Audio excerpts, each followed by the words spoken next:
So some of the things that show up for the limbic brain, for feeling brain problems, and as you'll see here on the slide, these are very much at a feeling and emotional level problem, a developmental issue, something that happened with mum or dad or at school, where things you couldn't fully express your humanness and something blocked, and then you had these problems show up. And as you'll see, they're relationship problems, shyness, depression, reactive anger. If you're too introverted or too extroverted, migraines, very common, weight problems, lack of confidence. The biggest ones, there's probably relationship issues, and lack of confidence normally shows up when there's an emotional feeling, limbic brain part and along with your whole nervous system that never got expressed, never got released, never got to fully mature. So emotional maturity is basically what the limbic brain controls. And they're the types of problems we normally get there.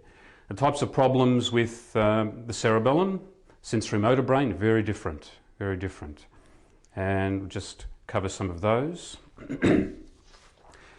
And as you'll see on the slide there again, sensation brain problems, panic attacks, anxiety, shakes, trembles, phobias, insomnia, obsessive thoughts, if you're hyper alert, hypervigilant, or the opposite of that, when you're spacing out or daydreaming, very strong indications at the sensory motor level brain, there's something that hasn't quite happened. That fight-flight response hasn't quite happened, meaning that the chances are, at that level, if you have one of these problems, the chances are there was a trauma somewhere in your past.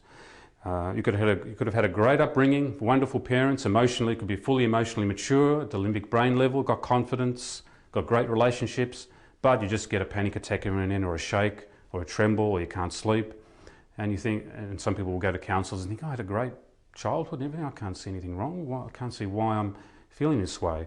And start getting panic attacks for no reason, chances are it's a trauma. Somewhere in your past, childhood, teenagehood, anywhere, there was some life-threatening event that your nervous system tried to protect itself from, and it either froze or tried to either fight or run to protect itself, it went into survival mode, and the cerebellum takes over, it goes into survival mode through your nervous system. And if that doesn't happen, if the event happens too quickly, then the problem sets in and your body's still trying to save itself. And so you get panic attacks and anxiety and distresses, and your body never feels quite comfortable after the trauma. Well, now we can work with that. Now we can work with that full body response and help release it rather than drug it out and numb it out like you may with psychiatrists sometimes. And again, sometimes there is a place for that, definitely. But for the majority of the normal functioning people out there, when you get a panic attack, then the drug is only a temporary solution. There's other better solutions now that work with your whole body to help that fight-flight response come out.